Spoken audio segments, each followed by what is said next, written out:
உலகம் படைக்கப்பட்டது, உலகில் உள்ள யாவும் படைக்கப்பட்டது. மனிதனை படைத்தார் இறைவன். அந்த மனிதன் பல கண்டுபிடிப்புகளை செய்து கொண்டிருக்கிறான்.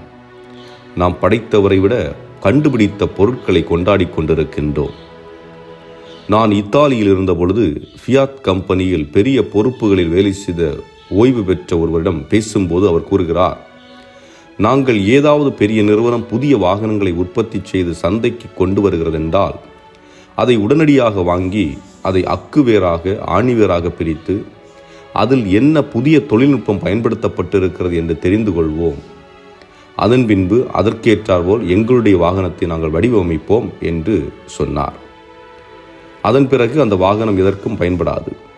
இதை எதற்கு கூறுகிறேன் என்றால், நீங்கள் கண்டுபிடித்த ஒன்றை மற்றொருவர் சில நாட்களில் அதை போன்ற ஒன்றை உருவாக்கி விடுவார். ஆனால் இறைவனால் படைக்கப்பட்ட ஒன்று மறு உருவாக்கம் செய்ய முடிவதில்லை. காரணம், இது இறைவனால் மட்டுமே முடியும்.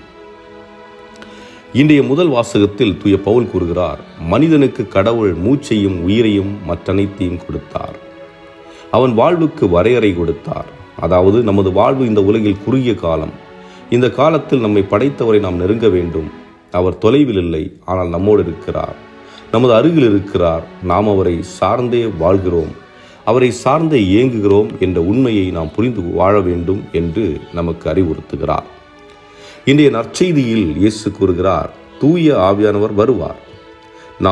நான் விண்ணேற்றம் அடைந்த பின்பு அவர் வருவார். அவர் உண்மையை அறிவிப்பார். அவர் அறிவிப்பவை எல்லாம் என்னிடம் கேட்டு அறிவிப்பார். இதன் மூலம் இயேசு நமக்கு வெளிப்படுத்துவது, தூய ஆவியானவர் வடிவில் இயேசு எப்போதும் நம்மிடையே, நமது உடலில், நமது உள்ளத்தில், நமது இல்லத்தில் வீற்றிருக்கிறார்.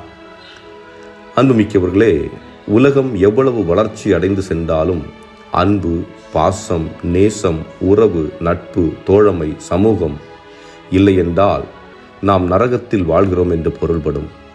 இறைவன் மனிதனை படைத்தது தனிமையில் இருப்பதற்கு அல்ல, மாறாக நல்ல உறவுடன் வாழ்வதற்கு, உண்மையான அன்பை வெளிப்படுத்துவதற்கு, உண்மையான அன்பை பெற்று வாழ்வதற்கு, நம் சகோதர சகோதரிகளை நேசிப்பதற்கு. இவ்வாறு செய்யும்போது இறைவனை நேசிக்கிறோம், அவரோடு வாழ்கிறோம். சிந்திப்போம், என் வாழ்வு எப்படி செல்கிறது? நான் இறைவனை வாழ்வின் மையமாக கொண்டிருக்கிறேனா, அல்லது செல்வம், பதவி, சமூக ஊடகங்களை பயன்படுத்தும் பொருட்களுக்கு முக்கியத்துவம் கொடுக்கிறேனா? சிந்தித்தவர்களாக இறைவனுடைய ஆசையை பெற்று இந்த நாளை இனிதாக வாழ்வோம்.